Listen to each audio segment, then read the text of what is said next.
Hello friend, welcome back to speed of education. मैं हूं राहुल और आपका speed of education YouTube channel में स्वागत करता हूं।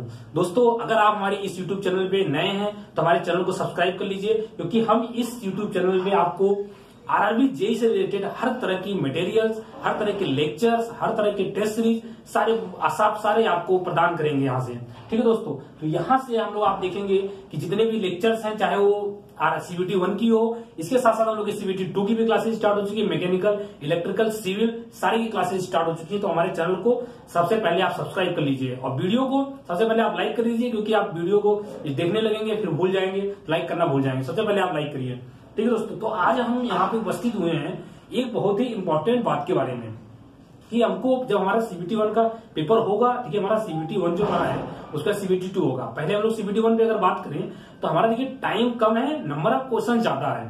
ठीक है, टाइम कम है, नंबर ऑफ क्वेश्चन ज्यादा है। अगर मैं बात करूं, एक सेकंड में यहाँ पे थोड़ा सा लिख देता हूं कि आज जो हम लोग देख रहे हैं ये हम लोग आरआरबी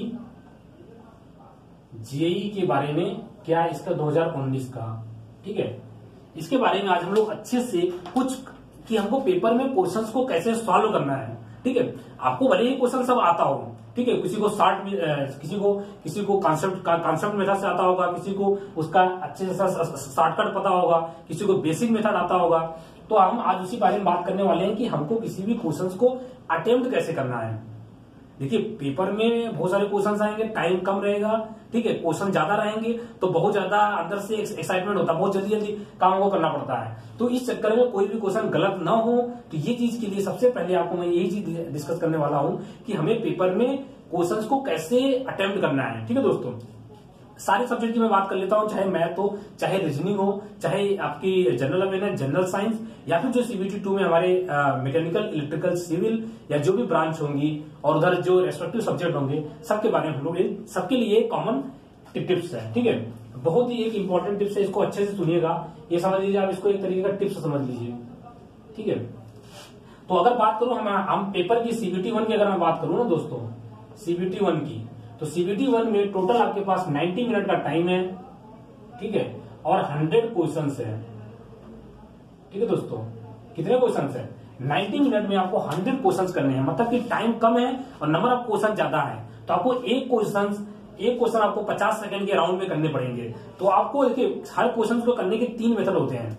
आप किसी भी कर लेंगे, किसी भी क्वेश्चन को करने के लगभग 3 मेथड होते हैं कि आप 3 तरीके से क्वेश्चन को सॉल्व कर सकते हैं। उसी बारे में डिस्कस करेंगे हमारा बेस्ट तरीका कौन सा होगा जिससे हम पेपर में सॉल्व करें और हमारा आंसर भी सही है और ज्यादा टाइम भी हमारा बर्बाद ना हो। ठीक है, तो अगर मैं बात करूं, देखिए, क्वेश्चन को सॉल्व करने का तीन तरीके होते हैं। आप ये स्पीड ऑफ एजुकेशन ने इस चीज को एनालाइज किया हुआ है पूरे अच्छे से, क्योंकि मेरे पास बहुत सारे कमेंट आ रहे थे कि सर मुझे कॉन्सेप्ट बताइए, कोई बोला था सर बेसिक मेथड बताइए, कोई बोला था सर इसका शॉर्ट तरीका बताइए, शॉर्टकट बताइए। ठीक है, तो हम तीनों तरीके के बारे में बात करेंगे कि कौन सा सबसे बेस्ट तरीका है, किससे हमको एग्जाम में अप्रोच करना है और कैसे अपने नंबर को मैक्सिमाइज करना है। ठीक है दोस्तों, तो अगर मैं बात करूं, देखिए, एक तो आपका सबसे जो पहला मेथड होता है, जो सबसे मेन मेथड होता है, आपका होता है कॉन्सेप्ट का मेथड। ठीक है दोस्तों, कॉन्सेप्ट, आपको हर क्वेश्चन को कॉन्सेप्ट, अगर आप पढ़ाई कर रहे हैं अच्छे से, स्पीड अप चैनल पर पढ़ाई कर रहे हैं या कहीं भी पढ़ाई कर रहे हैं, तो आपको कॉन्सेप्ट हर क्वेश्चन का पता होना चाहिए। शॉर्ट ट्रिक से भी दूसरा तरीका क्या है? दूसरा तरीका है हमारा शॉर्ट ट्रिक। ठीक है, शॉर्ट ट्रिक। ठीक है, उसके बाद आता है हमारा बेसिक मेथड। जैसा कि आप लोगों ने क्लास 9, 10, 11, 12 में पढ़ा होगा, उसको बोलते हैं हम लोग बेसिक मेथड। ठीक है, मेथड। ठीक है दोस्तों, अगर मैं इसमें बात करूं कि आपको किस तरीके से जाना है, देखिए, अगर आपको कॉन्सेप्ट पता होगा क्वेश्चन का, अगर आपको, क्योंकि मेरे पास बहुत सारे मैसेज आ रहे थे कि सर जो आप परसेंटेज पढ़ा रहे हैं या सर रीजनिंग जो पढ़ा रहे हैं, ठीक है, नंबर सीरीज या कोडिंग डिकोडिंग या फिर परसेंटेज, जो भी चैप्टर पढ़ा रहे हैं, मेरे पास बहुत ज्यादा डिमांड आ रही थी कि सर शॉर्ट ट्रिक आप ज्यादा बताओ। ठीक है, शॉर्ट ट्रिक की अलग से हम लोग की वीडियो ऑलरेडी बन रही है, आप अच्छे से उसको देखिए। शॉर्ट ट्रिक की बहुत डिमांड आ रही है, सर शॉर्ट ट्रिक बताओ, शॉर्ट ट्रिक बताओ। यार देखो, इतने शॉर्ट ट्रिक हो जाएंगे ना, अगर आप पेपर के लास्ट में जानोगे ना, इतने ज्यादा शॉर्ट ट्रिक हो जाएंगे कि हर एक, मतलब आपके पेपर में 100 क्वेश्चन है, 50 से 60 शॉर्ट ट्रिक है। आप कैसे अप्लाई करोगे? सारे शॉर्ट ट्रिक भूल जाओगे। मैथ में अकेले 100 से ऊपर शॉर्ट ट्रिक है, तो शॉर्ट ट्रिक ज्यादा मत फोकस करो। आपको फोकस करना है, पहला चीज ध्यान रखना है कि आपको कॉन्सेप्ट जानना है क्वेश्चन का। कि आप अगर भूल भी जाए, अगर क्वेश्चन में कोई भी शॉर्ट ट्रिक अगर आप वहां पे भूल जाते हैं, बाई द वे अगर शॉर्ट ट्रिक आप वहां भूल जाते हैं, तो आपको कॉन्सेप्ट मेथड आपको पता होना चाहिए। शॉर्ट ट्रिक हर क्वेश्चन का पता हो ना पता हो कोई जरूरत नहीं है, ठीक है, पता हो ना पता हो कोई इंपॉर्टेंट नहीं है। अगर पता है कोई किसी चीज का शॉर्ट ट्रिक तो ठीक है, ये आपके लिए एडवांटेज है, ये आपके लिए एडवांटेज है। लेकिन ये नहीं कि आप सिर्फ शॉर्ट ट्रिक के भरोसे बैठ गए हैं कि हर क्वेश्चन का शॉर्ट ट्रिक जानेंगे और शॉर्ट ट्रिक से क्वेश्चन सॉल्व करेंगे। पेपर में जब आप आएंगे ना, जब पेपर खोलेंगे तो आपका दिमाग पूरा घूम जाएगा। शॉर्ट ट्रिक जितने भी आपने पढ़ा हुआ है सब रखा का रखा रह जाएगा, ठीक है दोस्तों। तो शॉर्ट ट्रिक पढ़िए, ऐसा नहीं बोल रहा हूं कि शॉर्ट ट्रिक गलत चीज है या शॉर्ट ट्रिक खराब है, ठीक है। शॉर्ट ट्रिक भी आप पढ़िए, लेकिन शॉर्ट ट्रिक ज्यादा मत पढ़िए, कम से कम शॉर्ट ट्रिक पढ़िए, और जो पढ़िए उसको पेपर में अप्लाई कर पाइए। ऐसे शॉर्ट ट्रिक पढ़िए, ऐसे मैं यूट्यूब चैनल पे आप जाएंगे तो ऐसे हजारों शॉर्ट ट्रिक पढ़े हुए हैं, percentage, number series, coding decoding, हर के शॉर्ट ट्रिक। तो ज्यादा शॉर्ट नहीं जाना, सबसे पहले आपको कॉन्सेप्ट पे फोकस करना है। एक बार आपका कॉन्सेप्ट क्लियर हो गया अच्छे से, तो शॉर्ट ट्रिक आपको नहीं भी पता रहेगा तो कॉन्सेप्ट तो आप कर ही लेंगे। अगर आपको शॉर्ट ट्रिक पता है किसी भी चीज का तो ये आपके लिए एडवांटेज है, ठीक है दोस्तों। तो सबसे पहले आप जो फोकस करेंगे वो आपका होगा शॉर्ट ट्रिक, सॉरी कॉन्सेप्ट। सबसे पहले आप किसी भी क्वेश्चन को कॉन्सेप्ट के थ्रू अटेम्प्ट करेंगे। तो इसका मतलब ये है कि जो हमारे लेक्चर्स चल रहे हैं या आप कहीं और जगह पढ़ रहे हैं, जहां भी पढ़ रहे हैं, इससे नहीं मतलब कि आप कहां से पढ़ रहे हैं। तो सबसे पहले आपको, सबसे जो टीचर होता है सबसे पहले आपको कॉन्सेप्ट बताता है, ठीक है। आपको कॉन्सेप्ट बताएगा, बेसिक मेथड बताएगा, अगर शॉर्ट ट्रिक है उसका तो शॉर्ट ट्रिक भी बताएगा। लेकिन कॉन्सेप्ट तो हर जगह बताया जाएगा, कहीं भी आप जहां भी पढ़ रहे हो सबसे पहला चीज होता है क्या, कॉन्सेप्ट। हर क्वेश्चन का लगभग आपको कॉन्सेप्ट पता होना चाहिए। मैथ, रीजनिंग, हर चीज कॉन्सेप्ट बेस्ड है। यहाँ तक कि जो थ्योरी वाला पोर्शन, जनरल साइंस, इसमें भी अगर आपको कॉन्सेप्ट नहीं याद रहेगा ना तो कितना रट्टा मारेंगे, रट्टा मारते मारते थक जाएंगे आप, ठीक है। तो आपको कॉन्सेप्ट पता होना चाहिए चीजों का, ठीक है। तो एक चीज हो गया कॉन्सेप्ट, और फिर उसके बाद आता है शॉर्ट ट्रिक, और सबसे लास्ट में आता है बेसिक मेथड। अगर हमारा जो क्वेश्चन अटेम्प्ट करने का तरीका होना चाहिए हमेशा इस ऑर्डर में होना चाहिए, ठीक है।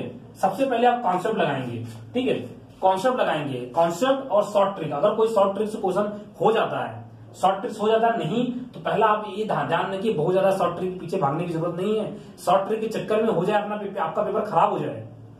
तो इसलिए मैं दोस्तों आपको एक अवेयर करना चाहता हूँ। ये आपके लिए एक समझ लीजिए एक नया वो है, एक लिए मैं आपको एक आप जगा रहा हूँ, आप सो रहे हो तो ज्यादा शॉर्ट ट्रिक के चक्कर मत पड़िए। मेरे पास बहुत ज्यादा कमेंट आ रहे हैं कि सर शॉर्ट ट्रिक बनाओ, सिर्फ शॉर्ट ट्रिक पढ़ाओ। सिर्फ मैं शॉर्ट ट्रिक पढ़ा दो, चैप्टर खत्म हो दो फटाफट, परसेंटेज के 2-3 चैप्टर पढ़ा दो, शॉर्ट ट्रिक खत्म हो जाएगा। लेकिन शॉर्ट ट्रिक से काम नहीं चलेगा, पेपर में जाएंगे ना सब घूम जाएगा पेपर, समझ रहे, एक भी नहीं समझ में आएगा क्वेश्चन कैसे करें। तो शॉर्ट ट्रिक जितना बताया जा रहा है सिर्फ उतना ही पढ़िए, ज्यादा इधर भागने की जरूरत नहीं है। आप कॉन्सेप्ट पे फोकस करिए, आपको किस फोकस करना है, कॉन्सेप्ट पे, ठीक है। और थोड़ा बहुत शॉर्ट ट्रिक पे फोकस करना है, ऐसी बात नहीं है। और बेसिक मेथड तो बता ही जाता है। अगर कॉन्सेप्ट भी नहीं काम कर पाया, शॉर्ट ट्रिक भी नहीं लगा, तो हमारा बेसिक मेथड जैसा हम लोग क्लास 9-10 में पढ़े हैं, बेसिक मेथड एक्स मान के वाई मान के कहीं ना कहीं कैलकुलेशन करके हो ही जाता है, ठीक है, कहीं ना कहीं हो ही जाता है। और हर क्वेश्चन के तीनों मेथड ये भी जरूरी नहीं है, किसी किसी के बेसिक मेथड से सॉल्व हो जाता है, किसी किसी का कॉन्सेप्ट मेथड होता है, किसी किसी का शॉर्ट ट्रिक्स हो जाता है, ठीक है। लेकिन आपको सबसे ज्यादा इंपॉर्टेंट रखनी है कॉन्सेप्ट की। तो आप प्लीज हमारे पास इतना ज्यादा कमेंट मत करिए कि हमको शॉर्ट ट्रिक बताइए, शॉर्ट ट्रिक बताइए। शॉर्ट ट्रिक ऑलरेडी रजत सर दे रहे हैं, राम जी सर भी शॉर्ट ट्रिक आपको बना के दे रहे हैं। जितना पॉसिबल है, जितना आप रिमेंबर रख पाए पेपर के लिए, उतना ही आपको दिया जाएगा शॉर्ट ट्रिक, समझ गए। ज्यादा शॉर्ट ट्रिक पीछे मत भागिए, ज्यादा आपको कॉन्सेप्ट करना है। और इसके बाद जो आपका काम बचेगा, कॉन्सेप्ट अगर आपको अच्छे से क्लियर हो गया, यहाँ पे आपने पढ़ा है अच्छे से क्लियर हो गया, उसके बाद आपको अगर कोई सिलेक्शन दिला सकता है तो सिर्फ एक ही चीज सिलेक्शन दिला सकता है, वो है practice. Practice practice practice practice, आपको प्रैक्टिस ही करना है दिन रात, मतलब जी जान से मेहनत करके रात दिन आपको क्या करना है, आपको रात दिन एक करके सिर्फ प्रैक्टिस। एक बार कॉन्सेप्ट आपने पढ़ लिया, प्रॉपर नोट्स बना लिया, उसके बाद आपको सिर्फ प्रैक्टिस प्रैक्टिस प्रैक्टिस, बहुत प्रैक्टिस करने, इतने प्रैक्टिस करने हैं कि एक चैप्टर से अगर मैं बात करूं, चाहे परसेंटेज पढ़ा दे, चाहे एज पढ़ा दिया, 200 क्वेश्चन करिए, 300 क्वेश्चन करिए, इतने क्वेश्चन करिए कि आपको वहां पे देखते हुए आपको लग जाए अरे ये वाला क्वेश्चन है, फटाक से कर लिया, अरे ये तो ये वाला क्वेश्चन है, हो ठीक है ये वाला कॉन्सेप्ट लगा, फटाफट हो गया। वहां पे कोई भी क्वेश्चन आपका नया नहीं होना चाहिए। जब क्वेश्चन नया होता है ना, वहां पे टाइम वेस्ट होना स्टार्ट हो जाता है। लड़के उस क्वेश्चन को करना अटेम्प्ट करने की कोशिश करते हैं और वहीं पे टाइम वेस्ट होता है। तो पेपर में आप सिर्फ उसी क्वेश्चन को अटेम्प्ट करिए जिस क्वेश्चन को आपने पहले सॉल्व किया हुआ है। जैसे आपने क्वेश्चन देखा ये मैं तो सॉल्व किया हूं, तो फटाक से सॉल्व कर दीजिए। अगर आपके सामने नया क्वेश्चन आ गया तो नया टाइप का, ठीक है, ये टाइप तो मैंने किया ही नहीं, भले ही परसेंटेज का है या भले ही एज का है, तो बिल्कुल नया है, तो उसमें टाइम वेस्ट करने की जरूरत नहीं है। आप 1 मिनट लगाओ, अगर नहीं होता तो छोड़ के आगे बढ़ो क्वेश्चन का, ठीक है दोस्तों, तो यहीं पे मैंने ये चीज यही बताने वाला था आज की वीडियो में, क्योंकि मेरा बहुत ज्यादा व्हाट्सएप मैसेज, कॉल्स और मेल्स आ रहे थे कि शॉर्ट ट्रिक के लिए। लेकिन मैं आपसे दोस्तों फिर से कहूंगा कि आप सिर्फ कॉन्सेप्ट पे फोकस करिए। शॉर्ट ट्रिक जो भी होगा, जितना भी होगा, थोड़ा बहुत वो बता दिया जाएगा, लेकिन ज्यादा नहीं बताया जाएगा, क्योंकि ये ओवरलोड हो जाता है। ठीक है, पेपर में कुछ नहीं हो पाता, और बेसिक मेथड तो रहता ही, कॉन्सेप्ट और बेसिक मेथड लगभग हर क्वेश्चन के सेम ही होते हैं, कुछ कुछ अलग होते हैं। ठीक है दोस्तों, तो इस वीडियो को यहीं समाप्त करते हैं। आप इस वीडियो को अच्छे से देखिएगा, अच्छे से समझिएगा और इसको अपने जीवन में पालन करिए। ठीक है, कि ऐसा वीडियो देख के सुन लिया छोड़ दिया, ऐसा नहीं। आप अच्छे से करिए, कॉन्सेप्ट क्लियर करिए, यहाँ से नोट्स बनाइए। ठीक है, नोट्स नहीं बनाएंगे तो आपको लास्ट में बहुत प्रॉब्लम आएगी। जो लड़के नोट्स बनाएंगे उनका समझ लीजिए, अगर अच्छे से नोट्स बनाए, अच्छे से प्रैक्टिस किए तो श्योर सिलेक्शन है। ठीक है दोस्तों, तो यहीं पे वीडियो को समाप्त करते हैं। अगर ये वीडियो आपको अच्छा लगा हो तो लाइक करना ना भूलिएगा और हमारे चैनल को सब्सक्राइब करिए। ठीक है दोस्तों, तो ये वीडियो देखने के लिए आपका बहुत बहुत धन्यवाद।